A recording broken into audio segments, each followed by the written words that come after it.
কষ্ট সহ্য করে আজ আমার ব্রত পালন করছো। আজ চৈত্র মাসের কৃষ্ণপক্ষের একাদশী। এই একাদশীকে বলে পাপ মোচনী একাদশী। আজকের এই তিথিতে আমি দেবী একাদশী যাকে আশীর্বাদ করি, পাপ তাকে কখনো স্পর্শ করতে পারে না।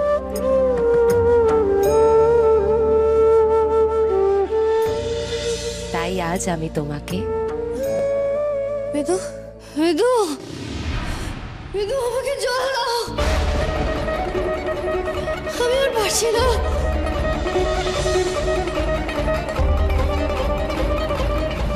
বেদু বেদু জল দাও, আমি আর পারছি না।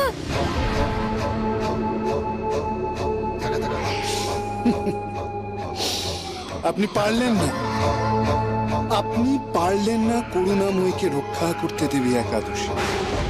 আপনি পরাজিত। করুণাময়ী পাপ মোচনী একাদশী ব্রত পালনে ব্যর্থ হয়েছে।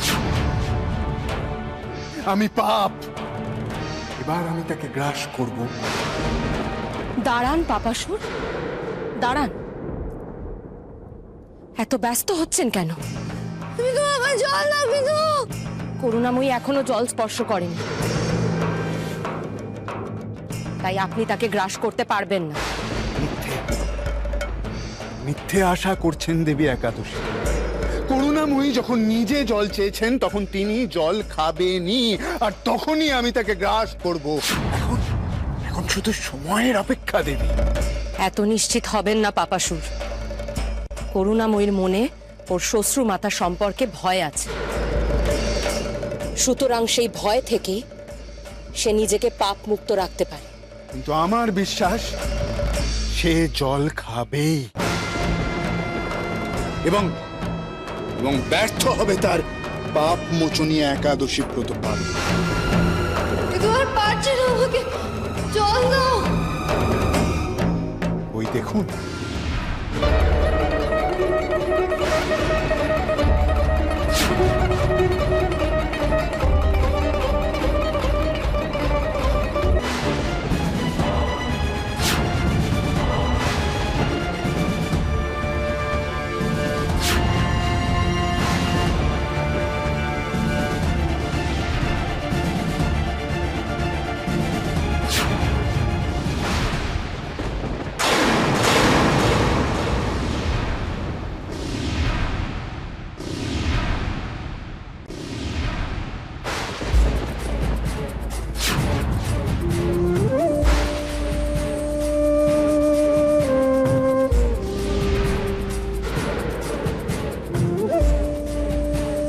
এটা অন্যায়, এটা অনুচিত কাজ দেবী একাদশী। আপনি তার ইচ্ছার বিরুদ্ধে গিয়ে তাকে জল খেতে দেননি, সে কিন্তু জল খেতে যাচ্ছিল। করুণাময়ী এক বিন্দু জলও গ্রহণ করেন, সে তো নিষ্পাপ। আপনি তাকে গ্রাস করতে পারবেন না পাপাসুর। আমি এর প্রতিকার চাইবই।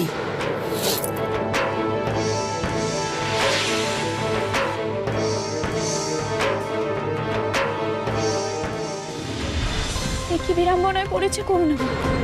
সে নেহাতি স্বল্প বয়স্কা, তাই দ্বিধাগ্রস্ত। কোন দিকে যাবে বেচারি? একদিকে দেবী একাদশী চাইছে তাকে প্রচন্ড যন্ত্রণা দিয়ে তাকে দিয়ে একাদশী ব্রত পালন করাতে, অন্যদিকে পাপাসুর চাইছে তাকে গ্রাস করতে। দুজনের টানাটানির প্রচন্ড প্রভাব পড়ছে তার উপর। কেন হবে এমন?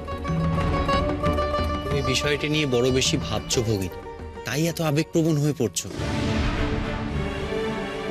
আমার উপদেশ শোনো, তুমি তোমার মনোযোগ অন্যদিকে স্থির করো। করুণাময়ীকে নিয়ে আর ভেবো না। না ভাবলেও যে ভাবনাগুলো আমার মনে এসে পুঞ্জীভূত হচ্ছে বলরাম দাদা। মন্দিরের দ্বার যে সর্বক্ষণ খোলা থাকে, তাই বিশ্ব চরাচরের সমস্ত কিছুর ওপর দৃষ্টি পড়ে। তাই তো করুণাময়ীর মতো মেয়েদের দুঃখ কষ্ট আমাকে এতটা বেদনা দেয়। আমি চাইলেও তাদের থেকে দৃষ্টি সরাতে পারবো না দাদা।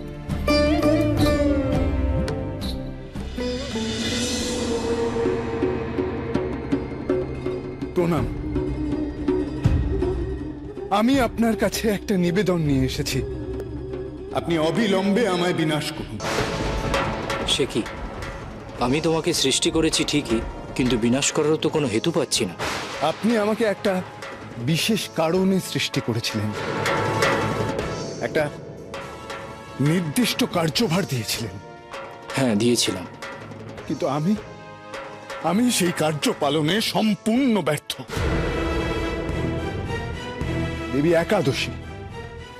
দেবী একাদশী উদ্দেশ্য প্রণোদিতভাবে সমস্ত কার্য ব্যর্থ করে দিচ্ছে। তাহলে আমার আর কিসের প্রয়োজন? আমাকে ধ্বংস করে দিন প্রভু, এ গ্লানি আমি আর বহন করতে পারছি না। শান্ত হও পাপাসু। উত্তেজনা, ক্রোধ মানসিক ও শারীরিক ক্ষতি সাধন করে। এই অবস্থায় উত্তেজনা কি করে নিয়ন্ত্রণ করি বলুন?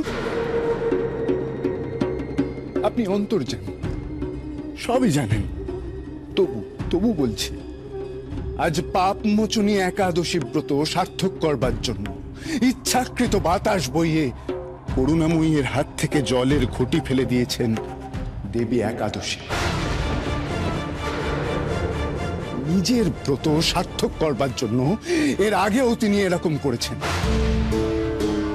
এরকম যদি করতেই থাকে তাহলে আমি কোথায় যাব প্রভু?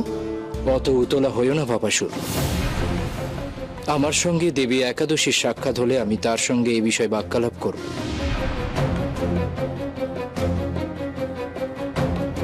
এ নিয়ে তুমি চিন্তা করো না। বেশ, আপনি যেমন আদেশ দেবেন ভগবান।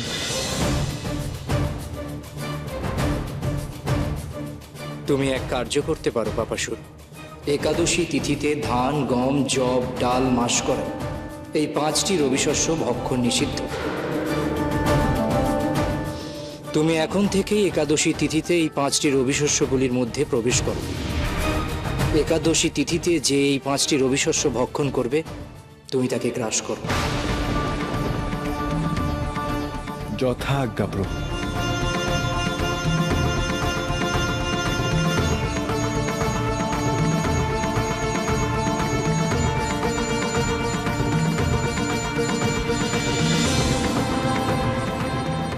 এতে সমস্যার তো কোনো সমাধান হলো না।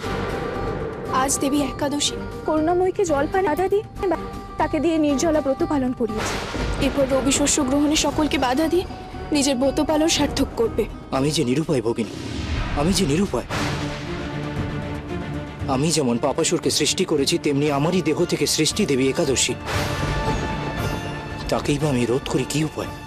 দেবী একাদশী তোমার দেহ থেকে সৃষ্ট? কবে? কিভাবে?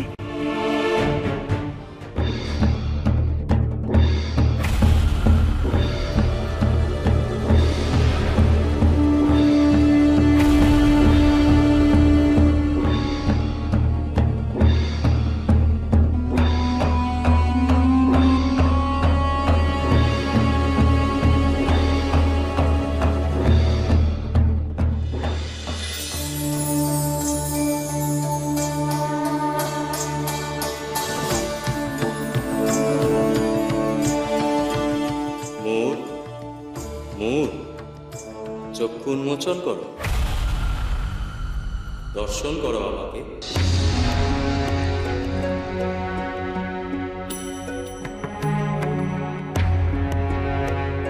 আপনি এসেছেন ব্রহ্মাদেব। আমার কি ভাগ্য!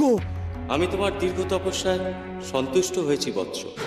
বলো, কি বর প্রার্থনা করো?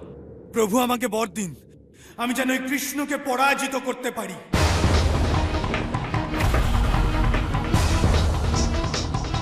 জগতের নাথ শ্রীকৃষ্ণকে পরাজিত করতে পারলেই আমি হব জগৎপতি, ত্রিভুবনের অধীশ্বর।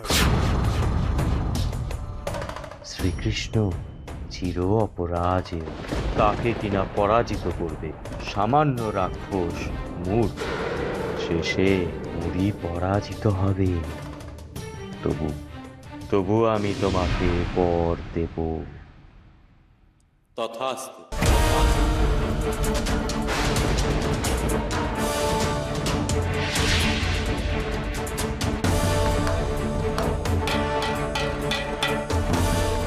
কৃষ্ণ। পুরাকালে এক ভয়ঙ্কর রাক্ষস ছিল মূর নামে। সে প্রজাপতি ব্রহ্মার দীর্ঘ তপস্যা করে তার কাছ থেকে বর প্রার্থনা করে আমাকে পরাজিত করা। ব্রহ্মদেবও বাধ্য হয়ে বর প্রদান করে। মূর তখন আমাকে যুদ্ধে আহ্বান করে।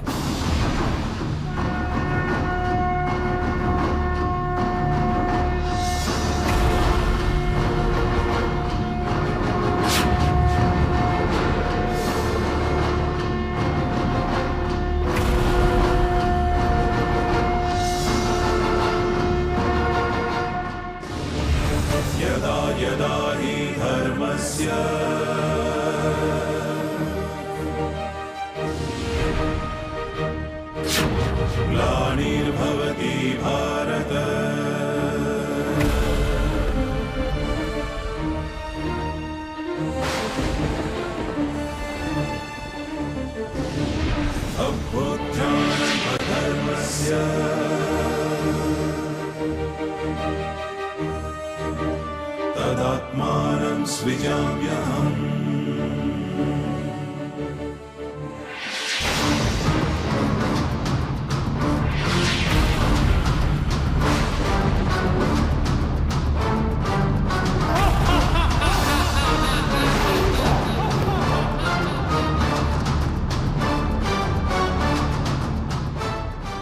আমি বরদানকে সার্থক করার জন্য মূরের সাথে যুদ্ধে রত হই।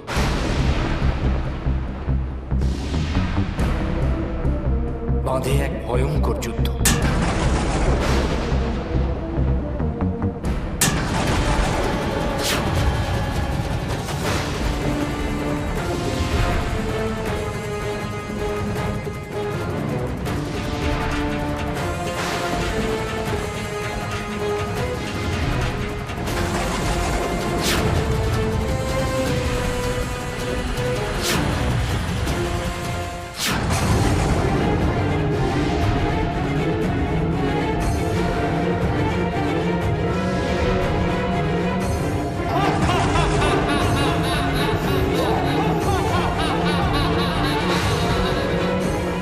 একের পর এক অস্ত্র নিয়ে সেই যুদ্ধ চলে দীর্ঘকাল।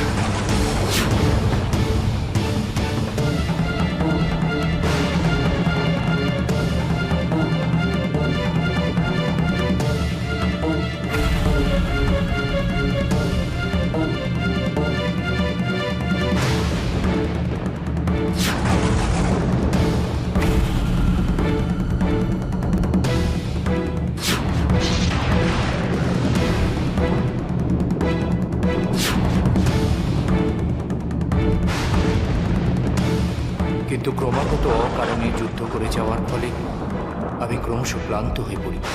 তাই বদরিকাশ্রমে এক পর্বতের গুহায় গিয়ে কিছুকাল বিশ্রামের জন্য আশ্রয় নিই।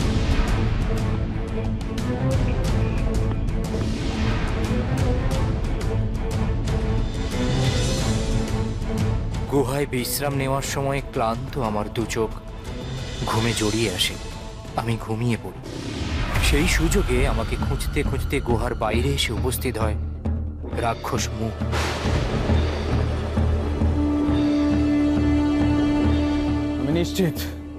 আমি নিশ্চিত কৃষ্ণ এ পথেই এসেছে, কিন্তু কোথায় সে তাকে খুঁজে আমাকে বার করতেই হবে। এ হত্যা করে আমি হয়ে উঠবো ত্রিভুবনেশ্বর, কিন্তু কোথায় কোথায় কৃষ্ণ, কোথায় কোথায়?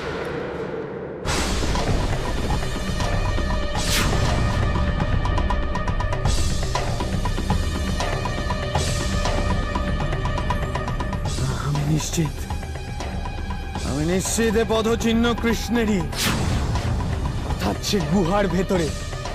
বেশ বেশ, তবে আমি আজকে তাকে গুহার ভেতরে গিয়েই হত্যা করব।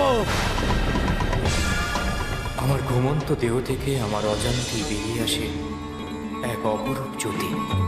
সেই জ্যোতি থেকে এক আলোক সামানা দেবী মূর্তি প্রকট হয়।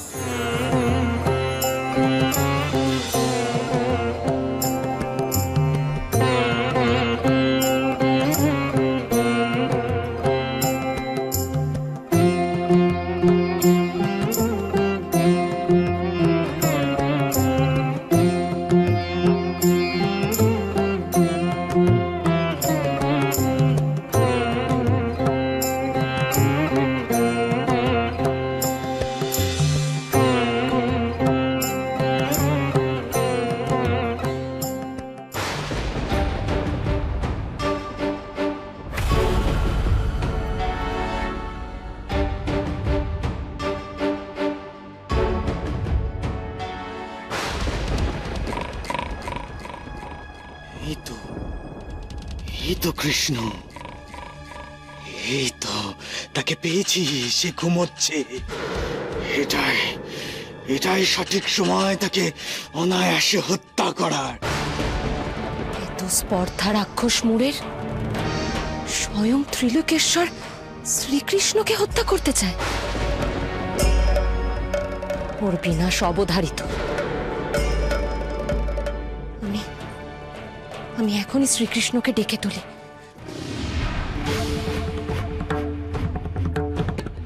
না না, এভাবে ক্লান্ত জগৎপতির নিদ্রা ভঙ্গ করা উচিত হবে না।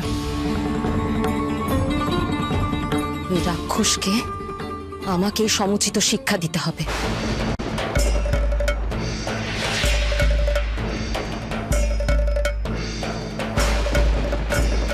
ওই রাক্ষস তো আমায় দেখতে পাচ্ছে না, অর্থাৎ আমার পক্ষে এই কার্য সম্পাদন করা আরো সহজ হবে।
কে আপনি?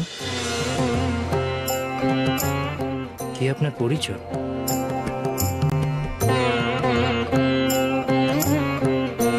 রাক্ষস মূর নিহত হলো কি করে? প্রণাম। আমার কোনো নাম নেই প্রভু। আপনার দেহের জ্যোতি থেকে আমার সৃষ্টি হয়েছে। রাক্ষস মোর নিদ্রিত আপনাকে হত্যা করতে চাইছে, তাই আমি তার বিনাশ করেছি।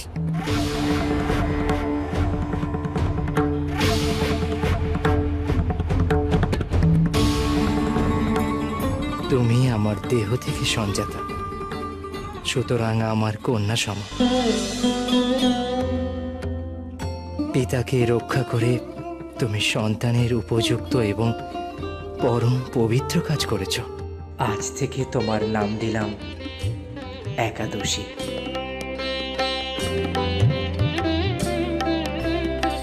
আজ কৃষ্ণপক্ষের একাদশী। জগতের সমস্ত ব্রতের থেকে তোমার ব্রতই হবে শ্রেষ্ঠ ব্রত। আজ থেকে প্রতি একাদশীতে মর্তধামে আমার সঙ্গে তোমার পুজোও করা হবে। আমার যে ভক্ত একাদশী ব্রত পালন করবে তার সমস্ত পাপ হরণ করে তুমি তাকে পুণ্যে ভরিয়ে তুলবে।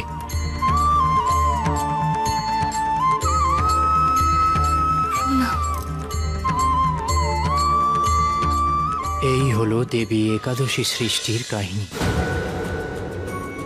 এখন বুঝলে তো ভগিনী আমি কি রকম উভয় সংকটে পড়েছি? হ্যাঁ, তাই তো। দুজনের স্রষ্টাই তো তুমি কৃষ্ণ। ঠিক বলেছো বলরাম দাদা। পাপাসুরকে আমি সৃষ্টি করেছিলাম, আর দেবী একাদশী আমারই দেহ থেকে সৃষ্টি। দুজনেরই নির্দিষ্ট কার্য আমি স্থির করে দিয়েছি। দুজনেরই কার্য গুরুত্বপূর্ণ,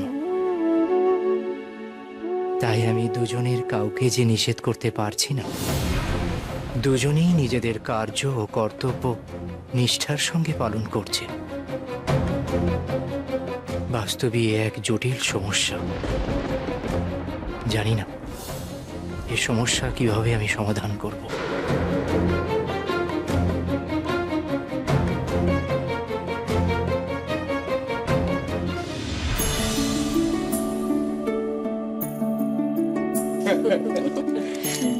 সত্যি চম্পাবতী, অপূর্ব সুস্বাদু রান্না হয়েছে।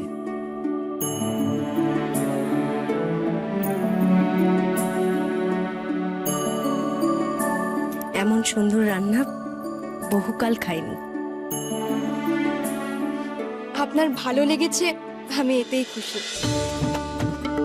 অবশ্যই অবশ্যই আমাদের সকলের ভালো লেগেছে। রসনার তৃপ্ত হলে হৃদয়ও তৃপ্ত হয়। আমি তৃপ্ত হৃদয়ে তোমাকে আশীর্বাদ করছি মা। সুখী হও, সকলকে সুখী করো।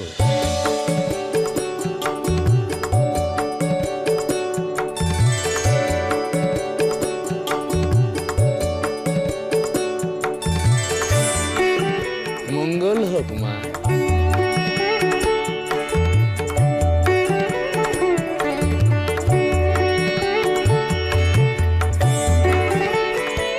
আজকের দ্বিপ্রাহরিক ভোজন আমাদের দীর্ঘদিন মনে থাকবে। তা এত সব পদ কি রাজরানী চম্পাবতী নিজে একার হাতেই করেছেন?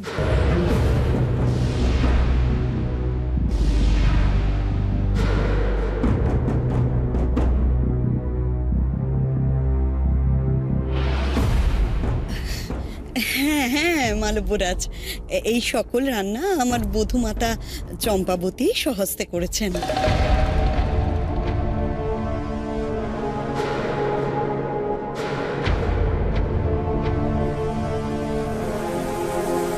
কি হলো বৌমা, তুমি বলো। হ্যাঁ মানে হ্যাঁ আমি করেছি।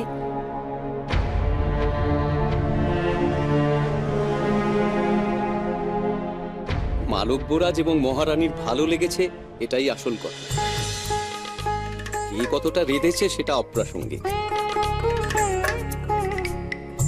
কলিঙ্গের মানুষ রন্ধনে পটু।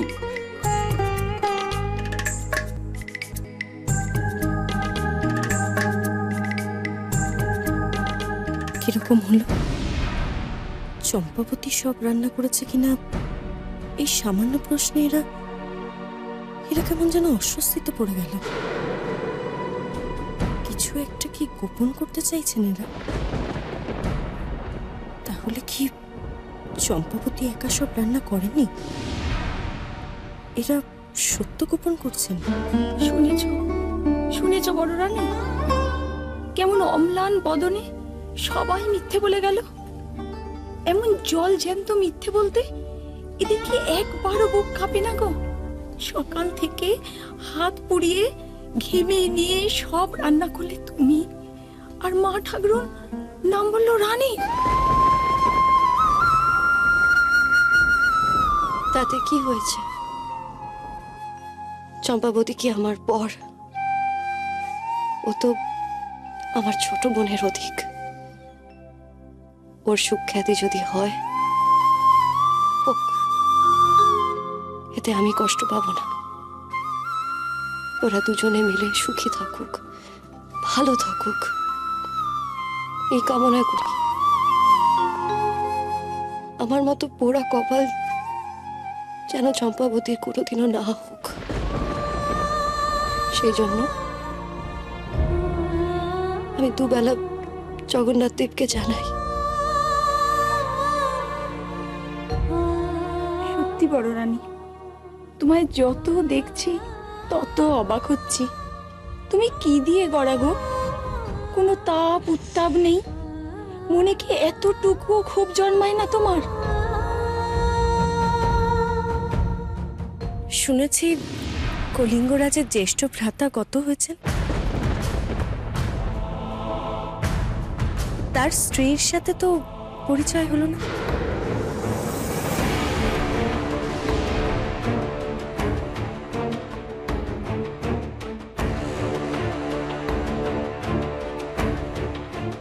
কিছু মনে করবেন না, তার সাথে পরিচয়ে কিছু সমস্যা আছে। সে একেবারেই জনসমক্ষে আসতে চায় না।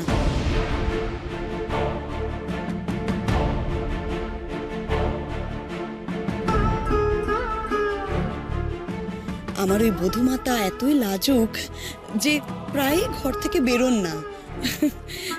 কারোর সাথে পরিচয় তো দূরস্থ।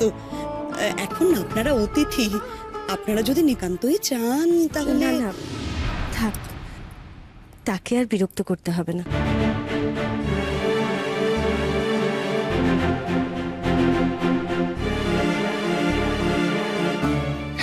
যিনি অন্তঃপুরের অন্তরালে থাকতে চান সেই অন্তঃপুর বাসিনীকে আমার আশীর্বাদ জানাবেন।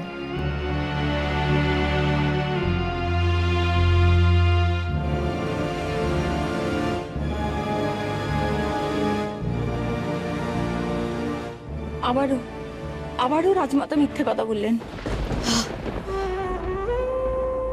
রাজমাতার নামে অমন কটু কথা তুমি বলো না বিধু দিদি। উনি তো কিছু মিথ্যে বলেননি। সত্যি তো, আমার মতো পোড়া মুখ আমি কাউকে দেখাতে চাই না। আমি বিধবা, আমি অকালে আমার স্বামীকে খেয়েছি। আমার মতো অপয়া মেয়ে মানুষের মুখ মানুষ কম দেখলে তত মঙ্গল। আমার কপালে ভগবান যা লিখেছেন তাই তো হবে নাকি?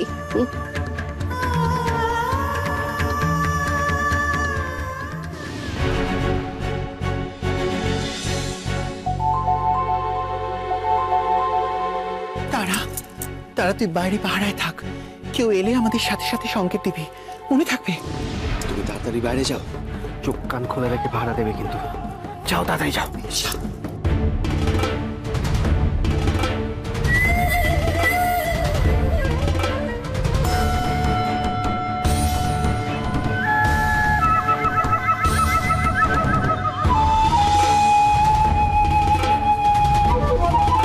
চঞ্চকেতু, ওদিকটা দেখো।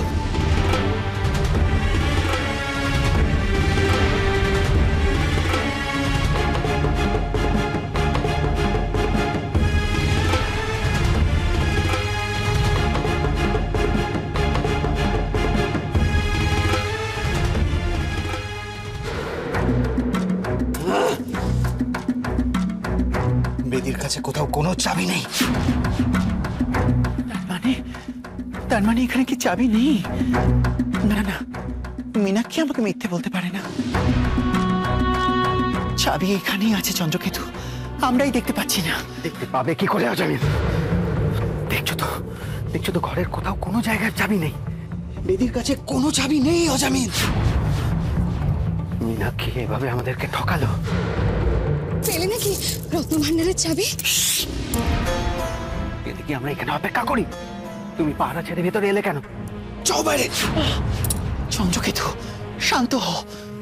এখন আমাদের শান্ত হয়ে চাবির খোঁজ করতে হবে।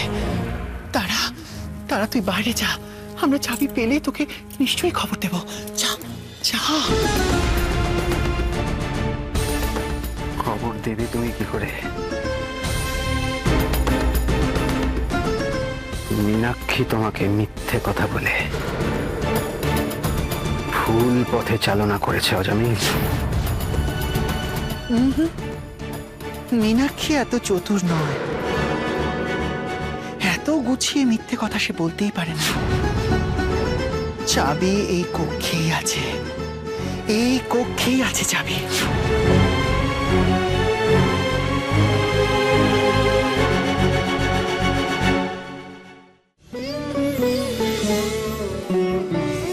এবার আমাদের বিদায় নিতে হবে রাজমাতা।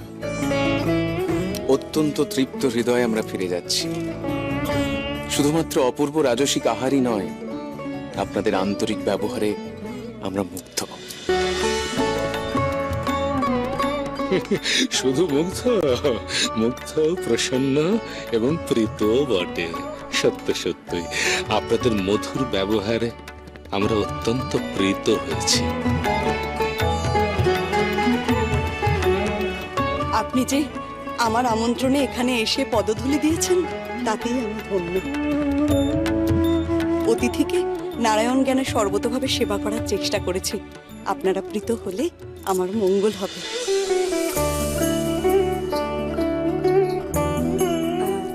আপনারা একদিন আসুন না শ্রীমন্দিরে, জগন্নাথ দেবের প্রসাদ ভক্ষণ করে যাবেন। আর হ্যাঁ, আপনাদের বড় রানীকে কিন্তু অবশ্যই নিয়ে আসবেন।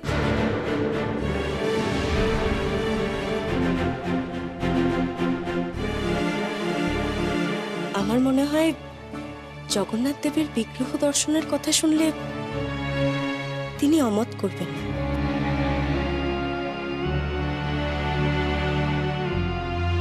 বেশ, তো তাই হবে। আমি সপরিবারে আসব। শ্রী জগন্নাথ দেবের প্রসাদ গ্রহণ করার বিরল সৌভাগ্য হতে আমি কখনোই বঞ্চিত হব না।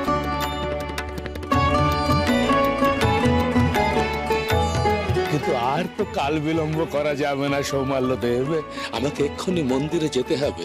আজ যে বিশেষ পূজা আছে। আসুন গুরু, আমি আপনাদের এগিয়ে দিচ্ছি। আসুন।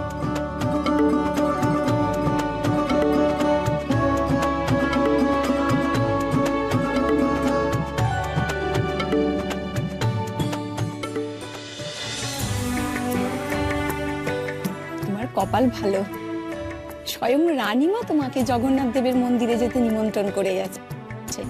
বিগ্রহ দর্শন করে পুজো দিয়ে তবেই এসো। এরা আর তোমাকে না নিয়ে যাবার অজুহাত দিতে পারবে না। আমার কপাল তো, আমি আর ভালো কিছু আশা করি না জীবনে। তুমি জগন্নাথ দর্শন করতে বলছো, কে জানে হয়তো জগন্নাথ দেবও আমার মতো অপয়ার মুখ দেখতে চান কিনা। মীনাক্ষী তোমাকে মিথ্যে কথাই বলেছে অজামিল। ওকে যতটা সরল ভাবছো ততটা সরল নয়। ও জেনে শুনে তোমাকে ভুল পথে চালনা করেছে। এখানে কোথাও কোনো চাবি নেই। চাবি নেই? দিন দিন সঙ্গদোষে আমি এমন মূর্খ হয়ে যাচ্ছি কেন চন্দ্রকেতু? এ কথার অর্থ কি? মাথাটা একটু খাটাও চন্দ্রকেতু। রত্ন ভাণ্ডারের চাবি নিশ্চয়ই এমন প্রকাশ্যে থাকবে না। তা অবশ্যই থাকবে কোনো গোপন স্থানে, সবার চোখের আড়ালে। খোঁজো খোঁজো চন্দ্রকেতু, অনুমান করো কোথায় থাকতে পারে।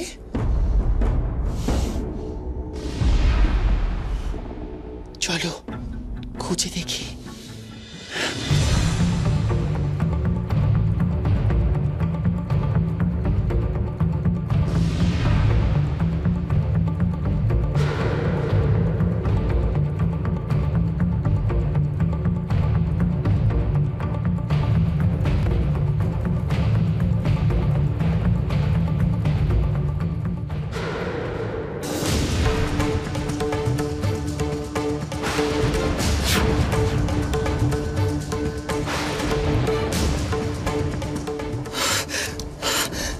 পেয়েছি চন্দ্রকেতু, পেয়েছি।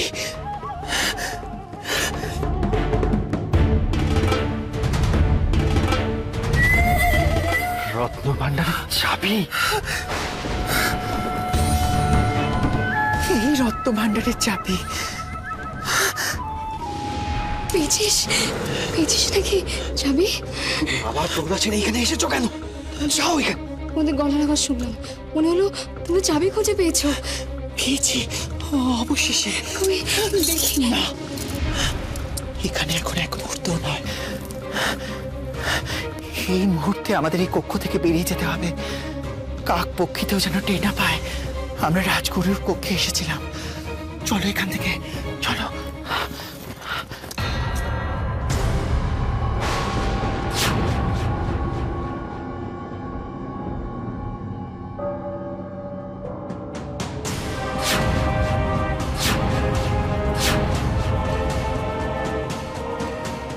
সে কি, তোমরা তিনজনে একসঙ্গে এই অসময় আমার কক্ষে?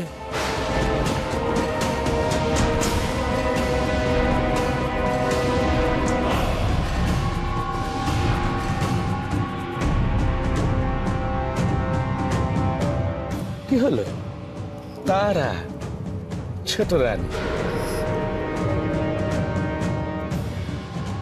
চন্দ্রকেতু? কি আবার সঙ্গে অজামিলও আছো? হ্যাঁ?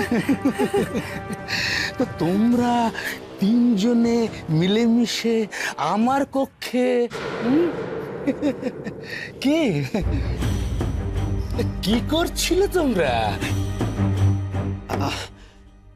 আমরা হ্যাঁ, তোমরা আসলে সব তোমার জন্য হয়েছে। বাইরে পাহারা দিতে বলছিলাম, ভিতর রাস্তা কি বলেছিল, এবার মরো। কি বিড়বিড় করছো চন্দ্রকেতু? যা জিজ্ঞাসা করেছে তার উত্তর দাও। একাদশী। একাদশী? হ্যাঁ রাজগুরু, ওই একাদশী। একাদশী এত কি? আপনার কন্যা মীনাক্ষী এই ব্রতের নিয়ম বিধি সব আমাকে বলেছিল। আমি সেসব কথা আমার ভগ্নীকে জানাই। ওর খুবই ইচ্ছে এই ব্রত পালনের। এই তারা, নিজের মুখে বল না কি তোর ইচ্ছে। হ্যাঁ গুরুদেব, হ্যাঁ আমিও একাদশীর ব্রত পালন করতে চাই। ও তাই?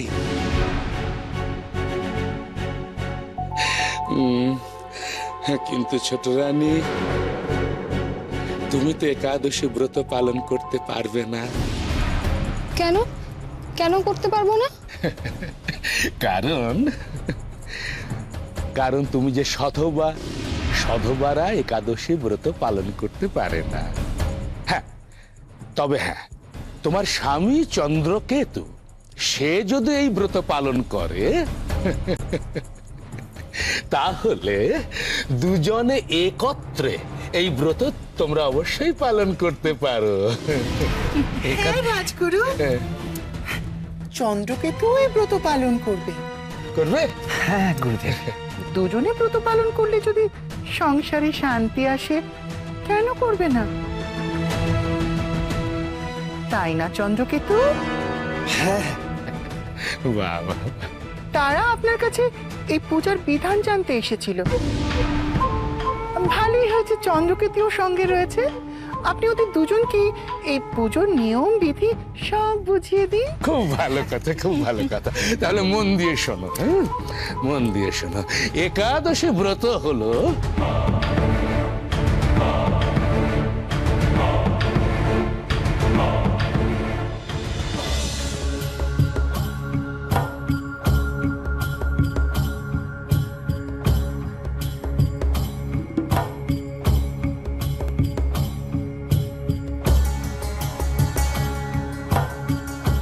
তোমাদের তিনজনের কোনো তুলনা নেই, বড়ই ভক্তিপ্রাণ তোমরা।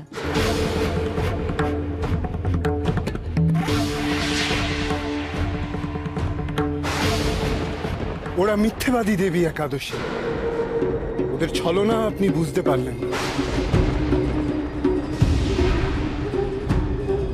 ওরা এই কক্ষে রত্নভাণ্ডারের চাবি চুরি করবার জন্য এসেছে। ধরা পড়ে গিয়ে এখন মিথ্যার আশ্রয় নিচ্ছে।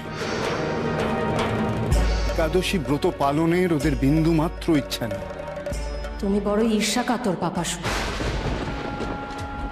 আমার ভক্ত সংখ্যা বৃদ্ধি পাক তা তুমি চাও না। ছলনার দ্বারাই হোক আর সৎপথেই হোক, কেউ যদি অন্তরের ভক্তির দ্বারা সাত্ত্বিকভাবে আমার ব্রত পালন করতে চায়, তাতে অসুবিধা কোথায়? আপনার ভক্ত সংখ্যা বৃদ্ধি নিয়ে আমি বিন্দু মাত্র চিন্তিত নই দেবী। আমি শুধু 3 তস্করকে হ্রাস করতে এসেছি।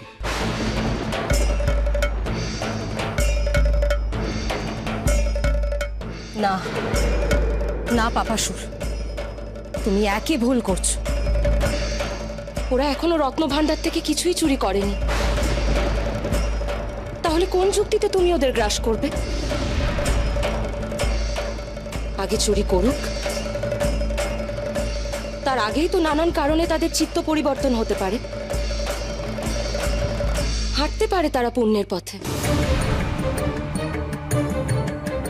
ওরা আমার ব্রত পালন করে আমায় স্মরণ করছে। এখন যদি তুমি ওদের গ্রাস করতে চাও, আমি বাধা দেব পাপাসুর। আপনি আমার কার্যে বাধা দিতে পারেন না দেবী একাদশী। পাপ কাজ করলে পাপাসুর তাদের গ্রাস করবেই, এটাই প্রভুর আদেশ। এবার আমি অভিযোগ জানাতে বাধ্য হব শ্রী জগন্নাথ দেবের কাছে। আমিও যাব ওনার কাছে। ভুলে যেও না পাপাসুর, আমার সৃষ্টিও ওনার থেকে। আমিও অভিযোগ